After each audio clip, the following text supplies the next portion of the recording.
আজকে নিয়ে এলাম ব্যাচেলার থেকে নতুন রাঁধুনি সবার জন্য ডিম ভাপা কারির সবচেয়ে সহজ রেসিপি।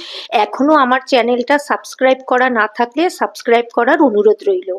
আর যারা ফেসবুক এবং ইনস্টাগ্রাম থেকে দেখছেন পেজটা ফলো করে দেবেন প্লিজ। ডিম ভাপা কারির জন্য এখানে আমি 5টি ডিম নিয়েছি। আপনারা আপনাদের প্রয়োজন অনুযায়ী ডিম বাড়িয়ে অথবা কমিয়ে নিতে পারেন। একটা বাটিতে 5টা ডিম ফাটিয়ে তাতে স্বাদ অনুযায়ী নুন এবং 1 চামচ গোলমরিচের গুঁড়ো দিয়ে ভালো করে ফেটিয়ে নেব।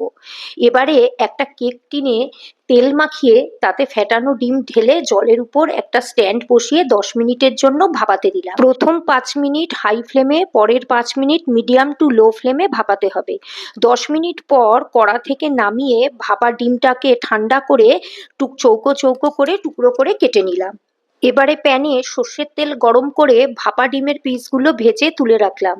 ওই একই তেলে ডুমো করে কেটে রাখা আলু ভাজতে দিয়ে একটা মিক্সিং জারে 6 কোয়া রসুন, 1 ইঞ্চি আদা আর একটা টমেটো দিয়ে মিহি পেস্ট বানিয়ে নিলাম। আর একটা বাটিতে 2 চামচ জিরার গুঁড়ো, 1 চামচ করে লঙ্কার গুঁড়ো, হলুদ গুঁড়ো, সামান্য জল দিয়ে গুলে রাখলাম। এতক্ষণে আলু ভাজা হয়ে গেছে। এবারে ওই একই প্যানে এলাচ আর ছোট 1 টুকরো দারচিনি আর 2টো লবঙ্গ সামান্য ভেজে নিয়ে তাতে মিহি করে কাটা মিডিয়াম সাইজের 2টো পেঁয়াজ ভাজতে দিলাম। পেঁয়াজ ভাজার সময় 1/2 চামচ নুন দিয়েছি যাতে পেঁয়াজ তাড়াতাড়ি ভাজা হয়ে যায়। পেঁয়াজ ভাজা হলে তাতে মিক্সিং জারের মশলা দিয়ে ভালো করে কষাতে হবে যতক্ষণ না কাঁচা রসুন আর টমেটোর গন্ধ যায়। কষানোর সময় সামান্য জল অ্যাড করেছি। মশলা থেকে যখন তেল ছেড়ে আসবে সেই সময় বাটিতে গোলা মশলা দিয়ে আবারও কষাতে হবে। এইভাবে বেশ কিছুক্ষণ কষাবার পর ভাজা আলু অ্যাড করতে হবে। এবারে এতে সামান্য চিনি ও একটা তেজপাতা অ্যাড করে ভালো করে কষাতে হবে।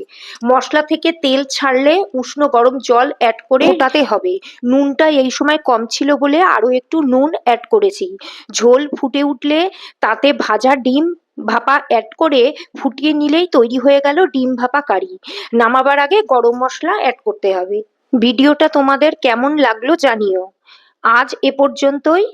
টাটা।